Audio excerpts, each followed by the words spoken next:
దోచుకో పంచుకో తినుకో ఇదే లక్ష్యంగా కూటమి నేతలు రెచ్చిపోతున్నారు. అస్మదీయులకు కాంట్రాక్టులను కట్టబెట్టడం, అందిన కాడికి దోచేసుకోవటం పనిగా పెట్టుకున్నారు.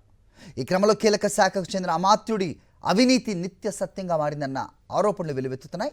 కోట్ల రూపాయలు విలువ చేసే కాంట్రాక్టులపై కన్నేసిన ఆయన ముందే కొన్ని సంస్థలతో డీల్ కుదుర్చుకుని వాటికి పనులను కట్టబెట్టేలా పావులు కదుపుతున్నారు.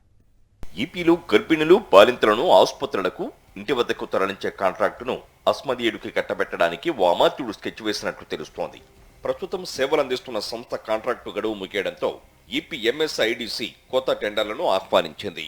మొత్తం 500 వాహనాలతో 3 ఏళ్ల కాల పరిమితితో టెండర్లను పిలిచారు. కాంట్రాక్టు పరిమితి ముగిశాక మరో 2 ఏళ్లు పొడిగించుకునేలా వెసులుబాటు కల్పించారు. ఏడాదికి 25 కోట్ల నుంచి 30 కోట్ల వరకు ఈ సేవలకు ప్రభుత్వం వెచ్చించే అవకాశం ఉంది.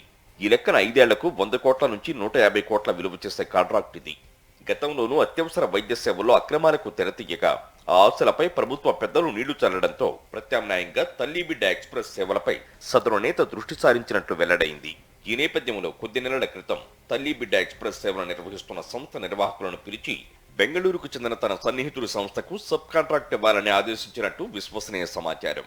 అయితే మార్చితో ప్రస్తుత కాంట్రాక్టు ముగుస్తున్న తరుణంలో ఇప్పుడు సబ్ కాంట్రాక్టు తీసుకుని ఏం చేస్తారని అధికారులు నివేదించడంతో ఆలోచనను విరమించుకున్నారు.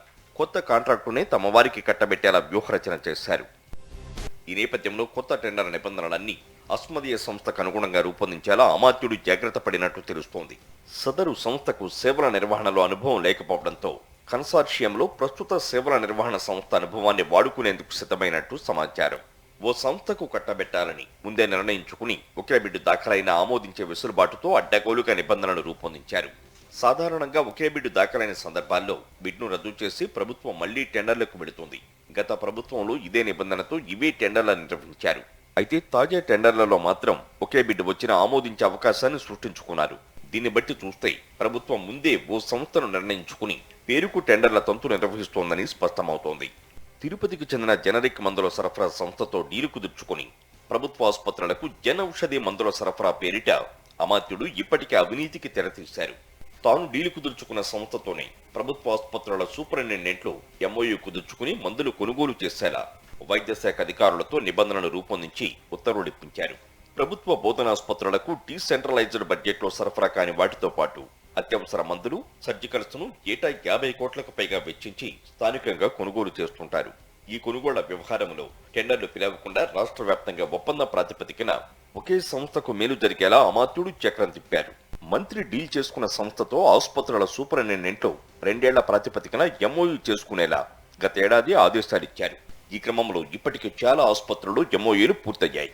ఈ లెక్కన 2 ఏళ్లలో 100 కోట్లకు పైగా బిజినెస్ కల్పించడం ద్వారా కమిషన్ల రూపంలో కోట్లలో ప్రజాధనం దుర్వినియోగం జరుగుతోందనే ఆరోపణలు వ్యక్తమవుతున్నాయి. టీడీపీ కూటమి ప్రభుత్వం ఏర్పడిన వెంటనే వైద్య శాఖలో అత్యవసర సేవల నిర్వహణపై కన్నేసిన సదరు అమాత్యుడు ప్రస్తుత సేవల నిర్వహణ సంస్థను టార్గెట్ చేశారు. దీంతో ఆందోళనకు గురైన యాజమాన్యం అమాత్యుడిని శరణు కోరక తాను చెప్పిన సంస్థకు సబ్ కాంట్రాక్ట్ ఇచ్చి వెళ్లిపోవాలని హుకుం జారీ చేశారు. ఇందుకు సరేనన్న యాజమాన్యం అమాత్యుడు సిఫార్సు చేసిన సంస్థకు సబ్ కాంట్రాక్ట్ ఇవ్వాలని కోరుతూ ప్రభుత్వానికి లేఖ రాస్తుంది. ఈ క్రమంలో సబ్ కాంట్రాక్టు కోసం వైద్య శాఖ అధికారులు ప్రతిపాదనను సిద్ధం చేసి ప్రభుత్వానికి పంపారు. ఈ దశలో ప్రభుత్వ పెద్దలు జోక్యం చేసుకుని సబ్ కాంట్రాక్టులు కుదరవని, తమ అస్మదీయుడికి అత్యవసర వైద్య సేవల కాంట్రాక్టు కట్టబెడతామని చెప్పడంతో చేసేదేమీ లేక అమాత్యుడు సైలెంట్ అయిపోయారు.